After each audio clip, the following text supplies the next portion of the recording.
तो मैनेजर कहता है सर मैं झूठ नहीं बोल रहा, मैंने हकीकत में आपकी चेयर पे एक चुड़ैल को बैठे हुए देखा है। इतना सुनना ही था कि पीछे से एक और वर्कर भागता हुआ आता है और वो कहता है सर सर वहां पे मैंने भी टॉयलेट के पास एक चुड़ैल को देखा है। वो बंदा कि अपनी स्टोरी पूरी कंप्लीट ही नहीं कर पाता कि ऊपर से एक बंदा और आता ऊपर वाले फ्लोर से, कहता सर कपड़े की मशीन पे एक चुड़ैल बैठी है। हेलो एवरीवन, आज मैं आपको जो कहानी सुनाने जा रहा हूँ वो कहानी यार एक ऐसे इंसान की है जो अच्छा खासा पैसे वाला है, जिसका खुद का अपना बिजनेस है, खुद का अपना दिल्ली में घर है। फिर भी वो इतना लालची था कि उसके लालच की वजह से जो उसके साथ हुआ, मैं नहीं चाहता यार कभी किसी और के साथ हो। तो दोस्तों ये कहानी करण की। करण दिल्ली में रहता है और उसका अपना बिजनेस है और शादीशुदा बंदा है, वो मैरिड है। एक दिन की बात है, करण अपने घर से निकल के अपने ऑफिस के लिए जा रहा था भाई, अपनी कंपनी में। जो उसकी कंपनी थी वो कंपनी थी दोस्तों कपड़े की, वहाँ पे कपड़ा बनता था। तो उस कंपनी में अपने जा रहा था वो सुबह निकल के। तो घर से जब निकला ना वो, तो उसकी जो कार थी वो कार थोड़ी सी दूर पे पार्क करी थी उसने, क्योंकि उस दिन उसकी गली में ना काम चल रहा था, तो सड़क वगैरह बन रही थी। तो भाई ये पैदल पैदल अब बाहर की तरफ जाने लगे, क्योंकि कार तो इसकी बाहर की तरफ खड़ी थी। जब ये बाहर की तरफ गया तो इसे एक बाबा मिला। बाबा इसे देखते कहता करण। करण रुक गया और चौंक गया कि अरे आप कौन हो और आपको मेरा नाम कैसे पता। तो बाबा कह रहा मैं तेरे बारे में सब जानता हूँ, तू कौन है और तू क्या करता है। बाबा ने बहुत सारी बातें बताई जो करण से जुड़ी हुई थी और एकदम सच थी। करण ये बातें सुन के चौंक गया यार एकदम, कि अरे ऐसे कैसे हो सकता है, इस बाबा को मेरे बारे में सब कैसे पता। बाबा कह रहा परेशान मत हो, मैं सब जानता हूँ तेरे बारे में। करण वहीं रुक गया और बाबा से बोला बाबा एक बात बताओ, मैं आपको जानता नहीं, आप मुझे जानते नहीं, तो आपको मेरे बारे में इतना सब कुछ कैसे पता। बाबा ने बोला सुन मेरी बात, मेरे पास चुड़ैल है जो मुझे सबकी और सारी बातें बताती है। करण के दिमाग में एक खुराफाती आइडिया आया। वो अमीर तो था ही, उसने और अमीर बनने की सोची। तो बाबा से कह रहा बाबा एक चुड़ैल मुझे भी चाहिए। बाबा ने बोला तू क्या करेगा चुड़ैल का। करण ने बोला बाबा कुछ नहीं, बस मुझे चाहिए तो मतलब चाहिए, बताओ कितना पैसा लगेगा। बाबा ने बोला कि 40,000 रुपये लगेंगे और मैं चुड़ैल तुझे दे दूंगा। तो करण बोला ठीक है बाबा, मैं आपको अभी पैसे दे दूं। बाबा ने बोला अभी पैसे मत दे। बाबा ने अपना एड्रेस बताया और बोला कि कल रात को 12 बजे इस एड्रेस पे इतने पैसे लेके आ जाना, ठीक है, और पूरी रात तुम्हें मेरे साथ रुकना है और सुबह से चुड़ैल तुम्हारे साथ चली जाएगी।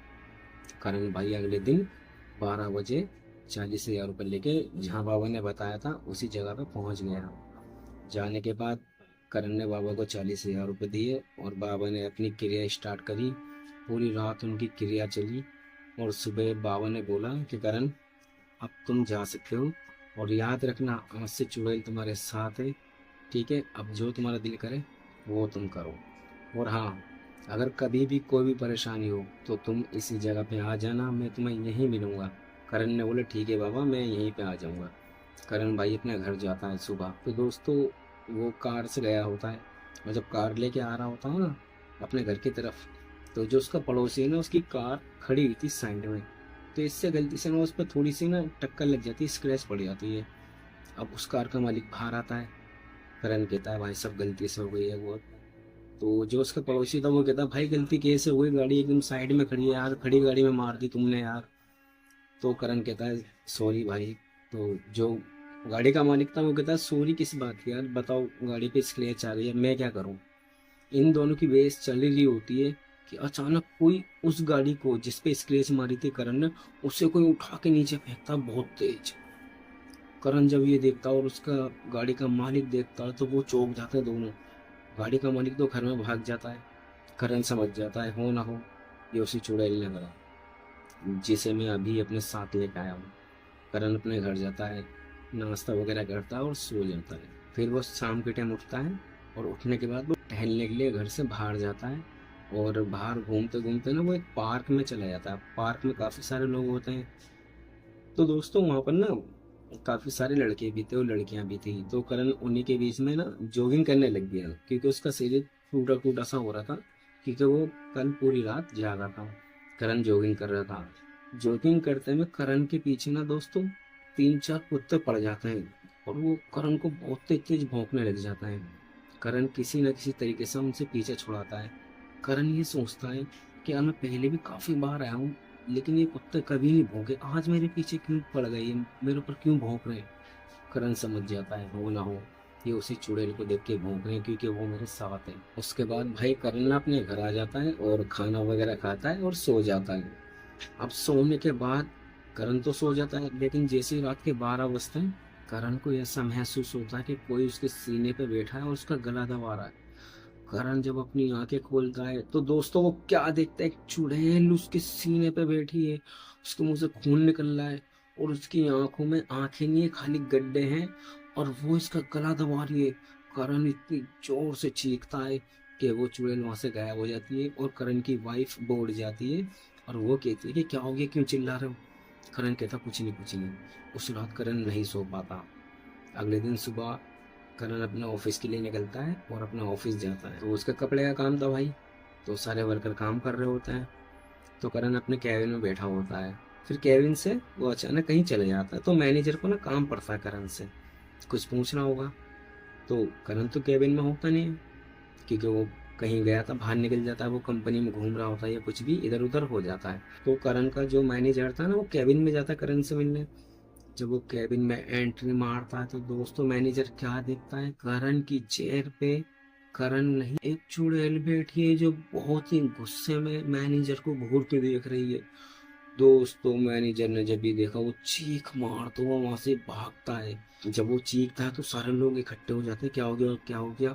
मैनेजर कुछ नहीं बताता, बस इतना कहता अंदर चुड़ैले, और इतना कह के वो भाग जाता है। करण आता है, करण मैनेजर को कॉल करता है, क्या हो गया, क्यों झूठी अफवाह फैला रहे हो लोगों में कि यहाँ चुड़ैल, क्यों मेरे वर्कर को भगाना चाहते हो।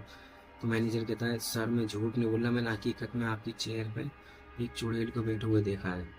इतना सुनना ही था कि पीछे से एक और वर्कर भागता हुआ आता है और वो कहता है सर सर वहां पे मैंने भी टॉयलेट के पास एक चुड़ैल को देखा है। वो बंदा कि अपनी स्टोरी पूरी कंप्लीट ही नहीं कर पाता कि ऊपर से एक बंदा हो रहा था ऊपर वाले फ्लोर से, कहता सर कपड़े की मशीन पे एक चुड़ैल बैठी है। करण समझ जाता है हो ना हो ये उसी का काम है। करण बिना देर करे अपने सारे वर्कर्स से कहता अभी के अभी कंपनी खाली करो, सब अपने अपने घर जाओ, चलो बंद करो इसे। करण कंपनी बंद करवाता है और बिना देर करे गाड़ी निकालता है और सीधा उस बाबा के पास जाता है। बाबा से कहता बाबा उस चुड़ैल ने मेरा जीना हराम कर दिया, मुझे मारने की कोशिश करती है, मेरे कंपनी के वर्करों को डरा रही है, उन्हें काम नहीं करने दे रही, और बाबा मैं बहुत ज़्यादा परेशान हो गया हूँ, मेरा पीछे छुड़ाओ उससे, बाबा कुछ भी करो मुझे नहीं पता, बस मेरा पीछे छुड़ा दो उससे, मैं आपके आगे हाथ जोड़ता हूँ, मैं कुछ भी करने को तैयार हूँ, लेकिन आप इससे मेरा पीछे छुड़ा दो। बाबा कहता है सुन मेरी बात, जब तूने उसे बुलाया था तो उसे बुलाने के मैंने तुझसे 40,000 रुपये लिए थे, लेकिन अगर अब मैं उसे भगाऊंगा तो मैं उसे भगाने के तेरे से 2,60,000 रुपये लूंगा। करण कहता बाबा इतने सारे पैसे क्यों ले रहे हो, ये तो कोई बात नहीं होती आपकी, आपने 40,000 में मेरे को वो चुड़ैल दी थी और आप मुझसे 2,60,000 रुपये मांग रहे हो। बाबा ने बोला मुझे कुछ नहीं पता, अगर आज़ादी चाहता है तो इतने पैसे दे, वरना तू चाह सकता है। करण मजबूर होके कहता है बाबा ठीक है, आप क्रिया स्टार्ट करो, मैं पैसे लेके आता हूँ। करण बैंक जाता है, बैंक से पैसा लेके आता है और बाबा को देता है। बाबा 3-4 घंटे अपनी क्रिया करता है और उसके बाद कहता है जा, आज के बाद वो चुड़ैल तुझे कभी परेशान नहीं करेगी। उस दिन के बाद कंपनी भी उसकी नॉर्मल चलने लग गई और उसकी लाइफ जो थी वो भी एकदम नॉर्मल हो गई। लेकिन दोस्तों वो कहते हैं ना कि लालच एक बुरी बला है।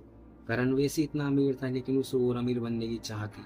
वो ये सोचता था कि मैं ना इससे काम निकलवाऊंगा और अमीर का अमीर होता चला जाऊंगा। लेकिन वो अमीर बनने के सपने एकदम देखना ही वाला था कि उससे पहले उसके साथ ऐसे ऐसे सीन होने लग गए, मतलब ऐसे ऐसे घटनाएं होने लग गई जो उसने कभी सोचा भी नहीं था। दोस्तों अगर आपको हमारी कहानी पसंद आई हो तो हमारी वीडियो को लाइक कर देना, चैनल को सब्सक्राइब कर लेना।